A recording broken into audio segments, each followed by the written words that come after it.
جیسے ہی اپنے ہاتھ کو بلند کیا تو گلے میں پڑا ہوا رسا نیچے گر گیا اور موت سے بچ گیا، تو وہ کافر منافق کلمہ پڑھ کر مسلمان ہو گیا کہ جس پیغمبر صلی اللہ علیہ وسلم کے واش روم میں بیٹھنے کے طریقے پر عمل کرنے کی وجہ سے میں موت سے بچ گیا، دوسرے احکامات پر عمل کرنے کے کتنے فائدے ہوں گے۔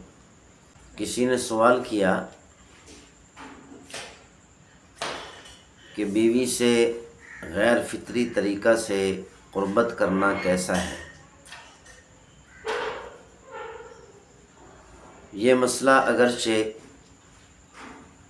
ظاہری طور پر حیا کے خلاف ہے،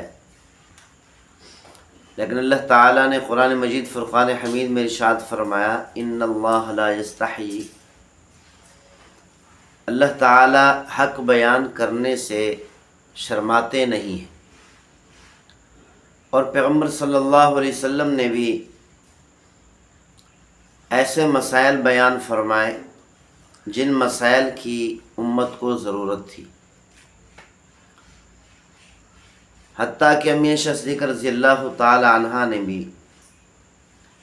گھریلو مسائل وضاحت سے بیان فرمائے۔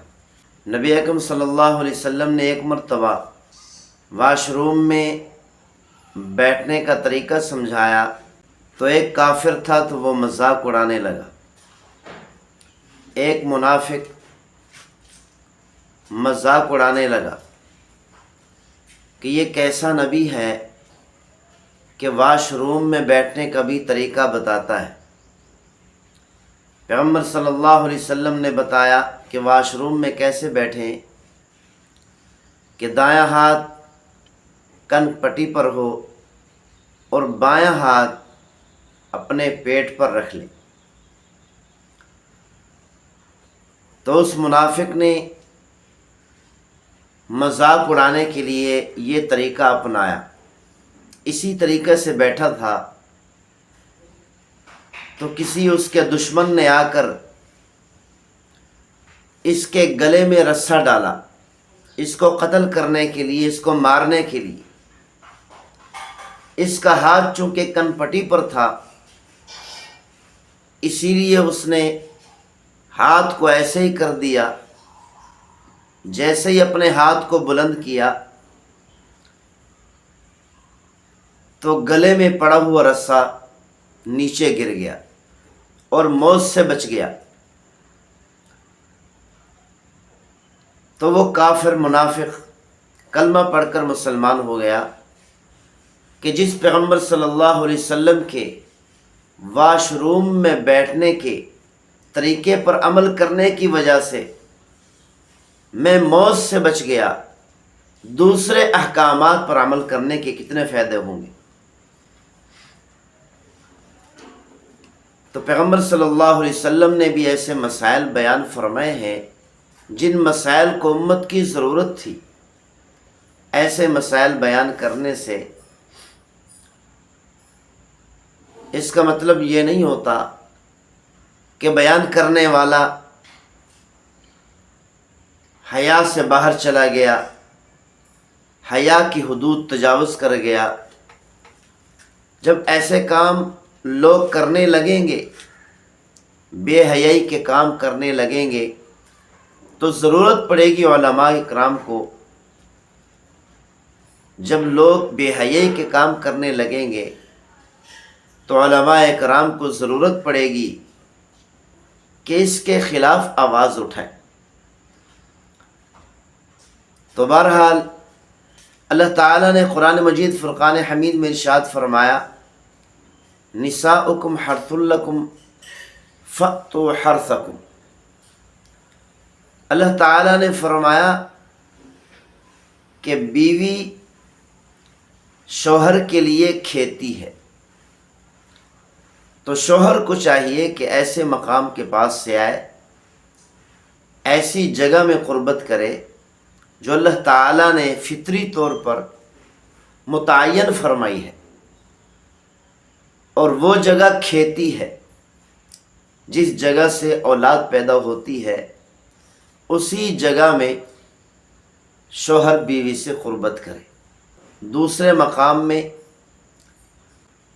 مقام میں قربت کرنا یہ حیا کے بھی خلاف ہے، شرم کے خلاف ہے، فطرت کے خلاف ہے، اور اس پر سخت گناہ ہوتا ہے۔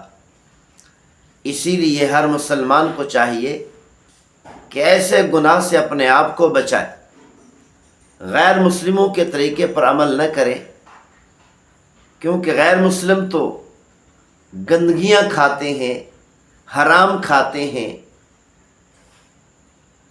اور ایسی چیزیں کھاتے ہیں جن چیزوں کے بارے میں ہمیں سن کر بھی گھن آتی ہے، سن کر بھی ہمیں قے آنے لگ جاتی ہے۔ ایک صاحب بتا رہے تھے کہ چین جانا ہوا، چین میں ہم رہتے تھے،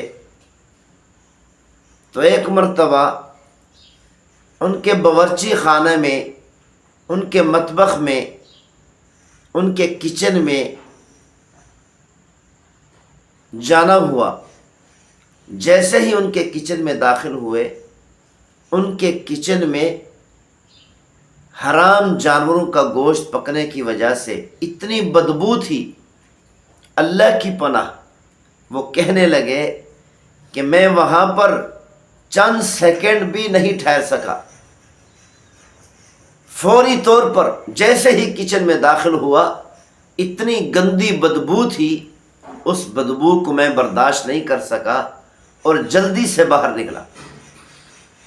چند سیکنڈ بھی ان کے کچن میں نہ ٹھہر سکا۔ ایسے ہی اگر دیکھا جائے، تجربہ بھی کر لیا جائے، جو غیر مسلم ہیں، حرام گوشت کھاتے ہیں، ان کے جسموں میں اتنی بدبو ہوتی ہے کہ انسان ان کے قریب بیٹھ نہیں سکتا۔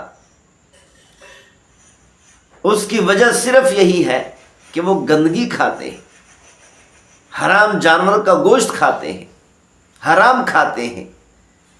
مسلمانوں کو چاہیے کہ ایسے حرام سے اپنے آپ کو بچائیں، گندگی سے اپنے آپ کو بچائیں۔ اللہ تعالیٰ نے گندگی سے سختی سے منع فرمایا۔